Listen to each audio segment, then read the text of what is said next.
Coucou les amis, hello les bourrés, j'espère que vous allez bien.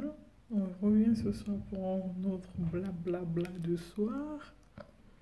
Alors aujourd'hui ça va mieux qu'hier. Euh, Bien que aujourd'hui marque la 21e, enfin, euh, le 21e anniversaire du décès de mon frère. Je sais pas si c'est comme ça on le dit. En tout cas, ça fait 21 ans aujourd'hui qu'il est décédé. Parce qu'il est décédé le 17 septembre 99. Mais cette année, j'ai décidé de pas fêter ça dans la mélancolie. De toute façon, toute la journée aujourd'hui, là, ça m'a pas laissé de répit à penser de manière triste en fait. Et puis voilà, j'ai pris l'événement positif de cette journée-là parce que j'ai un événement positif de cette journée.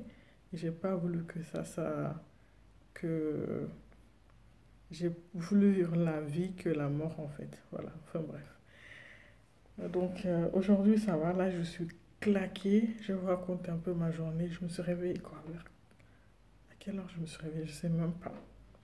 Parce que voilà, ma fille elle s'est couchée un peu plus tard en fait. Elle s'était réveillée, elle s'est recouchée.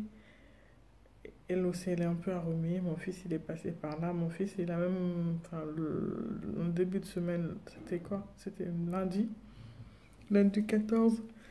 Bah, sa maîtresse m'a appelé, c'était ça en même temps la directrice de l'école qui m'a appelé de venir le chercher parce qu'il avait de la fièvre, mon œil. Enfin, moi, tous les matins, avant de le déposer à l'école, je lui prends sa température. Du coup, c'était. Enfin, il toussait quand même, mais quand moi je l'ai récupéré, on est rentré à la maison, j'ai encore pris sa température, il n'avait pas de fièvre.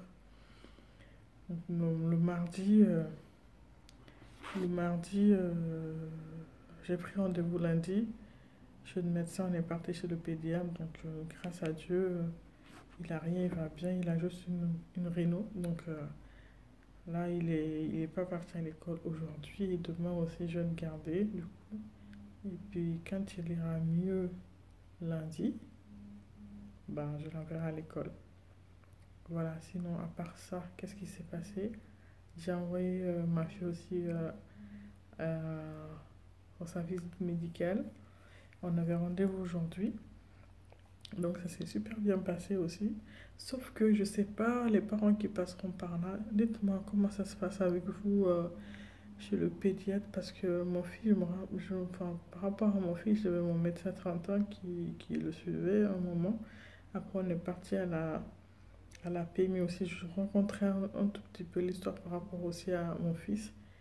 Euh, donc là, pourquoi j'ai choisi cette fois-ci de faire sur ma fille chez la pédiatre, chez le pédiatre par contre, parce que mon fils, il avait été, je vous explique un peu en fait, il avait été suivi par le médecin et à la PMI par des pédiatres de la PMI, sauf que il a fait en fait, il avait une otite séreuse et que le médecin et les médecins de la PMI, personne n'a décelé ça. Mon fils, il était là, enfin, il dormait pas. Il était tout le temps remis, tout le temps avec la fièvre à partir de 9 mois. Parce qu'au début, ça allait. C'est à partir de 9 mois que j'ai remarqué, que j'ai commencé à remarquer ça. Heureusement que je fais attention en fait à mon enfant. Sinon, franchement, je pense que mon fils, il allait perdre l'oreille parce que aucun médecin, même à la PMI, on regardait ses oreilles et tout, mais personne n'a fait attention à ça. Et c'est quand ma tante est décédée en fait. Ah, ben, personnellement, je suis partie en fait. J'ai dit à ma belle-sœur en fait qui m'a donné le numéro d'une oreille. Elle m'a dit, allez, va consulter, peut-être que c'est noté de sérum parce que j'ai un neveu aussi qui a souffert de ça. Donc je suis partie et mon instinct de maman en fait a pris le dessus. Enfin, mon fils, il m'a tellement passé, je suis tellement passée par des trucs par rapport à mon fils. Je ne dis même pas, enfin bref, parenthèse close. Juste pour vous dire que de faire attention, en fait, c'est pas parce que le médecin il dit que tout va bien, suivez toujours votre instinct maternel. Voilà. Donc aujourd'hui, j'ai préféré rester ma fille chez ce pédiatre-là, mais sauf qu'il n'est pas du tout humain, en fait. Je ne trouve pas cette humanité-là en lui. Je ne sais pas si vous comprenez. Déjà, quand je voyais, depuis que ma petite, elle est, ben, depuis les premières visites, hein, dès que l'enfant est né, on dit à 8 jours d'aller voir le médecin, à 15 jours, je sais pas quoi, en tout cas. Depuis qu'elle est née, c'est ce médecin-là qui, comme on a changé de ville, c'est lui qui s'occupe d'elle, en fait. Mais j'ai trouvé sa façon de faire de manière inhumaine, en fait. C'est comme si il traitait les enfants comme de la marchandise, en fait. C'est toi, l'enfant vient, bah, la maman déshabille l'enfant, pas de, pas de sourire, pas de... Ça, le truc là que les médecins font avec les enfants, poser des questions à la maman, par exemple. Moi, il ne me pose jamais de questions, c'est moi qui lui demande des trucs. Et c'est comme si, en fait, quand je lui pose des questions aussi, c'est comme si, en fait, il était, je sais pas, c'est comme si c'est l'embêtant, en fait, de lui poser des questions et tout. Franchement, je comprends pas. C'est la première fois que je tombe sur un médecin comme ça, qui est là, limite, il est pressé de faire sa prestation et que vous partez. Franchement, à chaque fois que je vais là-bas, j'ai jamais passé avec ma fille, j'ai jamais fait plus de 20 minutes, même pas un quart d'heure. J'ai jamais fait plus de l'écharpe. Le temps qu'on fasse la visite de ma fille et tout compris, maximum, grand max, pas plus de 20 minutes, un quart d'heure. Alors que quand je vais là-bas, j'attends, il y a des gens qui durent en fait. Donc je me pose la question, est-ce que c'est moi ou est-ce que je comprends pas en fait? Je comprends pas. Et là, je suis en train de réfléchir à trouver un autre médecin, un autre pédiatre, mais comme je suis nouvelle dans la ville, je connais pas trop les médecins et tout. Je vais essayer de voir avec les voisins du quartier s'ils connaissent un bon pédiatre parce que moi, je pense que voilà, il faut l'enfant. Ma fille, aujourd'hui, elle était là, elle était en pleurs, elle pleurait. Le mec, il disait rien. Genre, il disait même pas calme-toi, nanana. Rien du tout. Rien du tout. Ça m'a fait mal au cœur encore que la petite, quand elle était trop petite et qu'elle ne comprenait pas les choses. Mais là, comme elle est plus éveillée et tout, le mec, rien du tout. Rien. On dirait qu'il est sans cœur en fait. Et moi, franchement, je pense que ça fonctionne plus avec moi. Là, j'ai rendez-vous normalement au mois de novembre maintenant au mois de novembre. Mais je réfléchis à trouver un autre médecin ou bien un autre pédiatre. Mais là, je ne sais pas. Dites-moi si les médecins qui suivent vos enfants aussi sont comme ça. En tout cas, si les mamans ou les papas passent par là. Dites-moi comment ça se passe. Mais peut-être que c'est moi qui me pose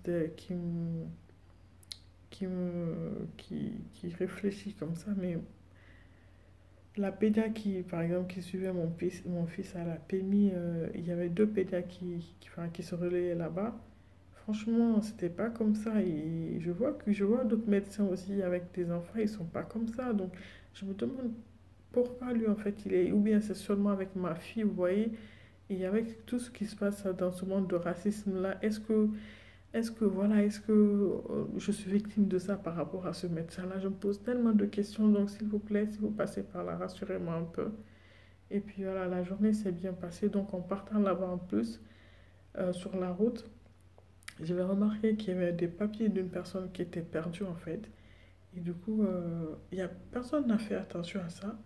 Moi, j'ai vu ça, mais comme j'étais un peu pressée, j'ai dit, ok, au retour, si je retrouve encore les papiers là, c'est que la personne n'a pas dû se rendre compte qu'il a perdu ces papiers-là. Donc je suis partie, on est revenu et quand je suis revenue, les papiers encore étaient encore plus éparpillés et j'ai tout ramassé avec mon fils en plus, j'ai tout ramassé. Pardon, j'ai tout ramassé. Il y a une dame aussi qui m'a vu ramasser et elle avait ramassé quelques papiers mais qu'elle avait mis en fait sur le bordure de la route et tout. Et donc, elle est venue me... Ah, vous ramassez les documents? Je dis oui. Je dis, ben, je vais essayer de voir s'il y a un numéro de téléphone, appeler la personne pour lui dire voilà, qu'elle a perdu des papiers. Donc, elle m'a dit, ah oui, moi aussi, j'en avais vu, je les ai laissés là-bas et tout. Je dis, ok, moi, je vais les récupérer. Et donc, elle m'a dit qu'il y avait des documents de la poste et tout, de faire attention et tout. Je dis, bah, de toute façon, je vais amener ça au commissariat et voir après. Comme elle m'a dit qu'il y avait les documents, dans les documents, il y avait un document de la poste, je dis, ok, comme il y a la poste à côté, pas très très loin de chez moi, je vais aller leur donner comme eux, normalement, dans leurs données, ils ont leur numéro de téléphone, peut-être qu'ils l'appelleront. Donc, je suis encore retournée avec ma fille et mon fils jusqu'à la poste. Je suis bizarre, hein? Mais j'aurais tellement voulu qu'on fasse ça pour moi. Et je suis partie à la poste, j'ai expliqué à la dame qui était là, elle a été super gentille aussi, elle a récupéré les papiers et puis elle m'a dit qu'elle allait le renvoyer. Donc quand je revenais chez moi sur la route, là où les papiers se sont perdus, il y avait encore, j'ai vu un papier, un certificat médical de l'enfant en fait, le premier certificat médical de l'enfant qu'on délivre. Je pense que la femme, elle vient d'accoucher quelque chose comme ça. Et du coup, donc il y avait son numéro de téléphone. Et je l'ai appelé, je lui ai dit, madame, voilà, je vous appelle parce que j'ai retrouvé vos documents sur la route et tout. Et là, elle m'explique que oui, que quand ils roulaient, en fait, je pense qu'ils rentraient chez eux, le coffre s'est ouvert, il y a des papiers qui sont échappés. Donc voilà, je lui ai dit, bah, écoutez, moi j'ai le certificat médical de votre enfant et tout. J'ai dit les autres documents, je les ai déposés à la poste. Là, comme je l'ai mis aujourd'hui, vous pouvez repasser tout de suite là. Je lui ai donné les adresses de la poste et tout. J'ai dit, bah, le certificat médical, appelez-moi sur mon numéro et puis vous allez passer récupérer ça chez moi, il n'y a pas de problème. Et du coup, c'est son mari qui est venu récupérer le papier. En plus, c'est un super beau mec. Il m'a vraiment remercié et la dame elle m'a beaucoup remercié aussi. Et franchement, ça m'a fait plaisir de rendre visite, enfin, pardon, rendre service à quelqu'un et ça m'a fait du bien. Voilà. Et donc là, ce soir-là, c'est le bazar chez moi. Je suis épuisée parce que j'ai été faire les courses le matin. On est rentré s'occuper des enfants, leur donner à manger, jouer avec eux. Mon fils qui fait ses crises par rapport à sa soeur. Alors là, ça c'est aussi c'est une autre histoire. Donc voilà, là ils dorment là. Je suis en train de me poser. Ma fille elle s'est réveillée tout à l'heure. J'ai été à côté d'elle, nanana. Là, elle dort là. Là, je suis dans le canapé. Il y a le bazar autour de moi, mais je fais comme si je n'ai rien vu. Je dois faire la vaisselle aussi. Je fais comme si je n'ai rien vu parce que j'ai mal au corps en fait. Je sais même pas la douleur que. C'est comme si j'ai.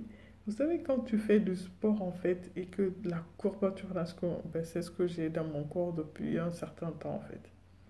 Parce que, disons, depuis que j'ai accouché, je ne me suis pas reposée. Et je suis fatiguée physiquement. Moralement, bon, ça va. Moralement, c'est des jours avec et des jours sans, ça va. Mais physiquement, voilà, je suis fatiguée en fait. Physiquement, je suis fatiguée, mais il faut que je tienne. Parce que si je ne le fais pas, il n'y a personne qui fera. Donc, voilà. Mais sinon, ça va en tout cas. Donc, comme je vous disais, ça va. On essaie de faire avec. Ah oui, je voulais vous parler aussi d'un youtubeur là qui me fait rigoler en fait. Il s'appelle Ibrahim Lawson, Papa Concossa, quelque chose comme ça. Alors là, le mec là, oh là là, je le kiffe franchement. Comment il est marrant dans ses vidéos et tout. Il est trop, trop, trop marrant. Si vous ne connaissez pas, allez le regarder. Il est trop marrant, je le kiffe. Et son histoire, en fait, il est apparu dans mes feeds de vidéos, en fait, quand j'étais sur YouTube. Et du coup, ça m'a intriguée. J'ai cliqué sur une de ses vidéos et du coup, j'ai regardé au moins 3 ou 4 de ses vidéos, 5 quelque chose comme ça. Mais franchement, il est intéressant. Son histoire m'a beaucoup ému, en fait. Et franchement, allez le suivre, allez le regarder. Moi, je ne me suis pas encore abonnée à lui, hein. Je le regarde quand même, mais je ne suis pas abonnée à lui. Mais je pense que je vais m'abonner à lui. Il est super sympa en tout cas. Voilà les amis, le petit blablatage de ce soir. Et demain, je ferai un autre blablatage. Voilà mes cheveux. Armstrong, Armstrong. Voilà les amis, cette vidéo s'arrête ici. Décousu comme toujours, hein. Et puis voilà, je vous fais de gros bisous. Prenez soin de vous. Et puis peut-être à demain pour un autre blablatage. Ciao, bisous.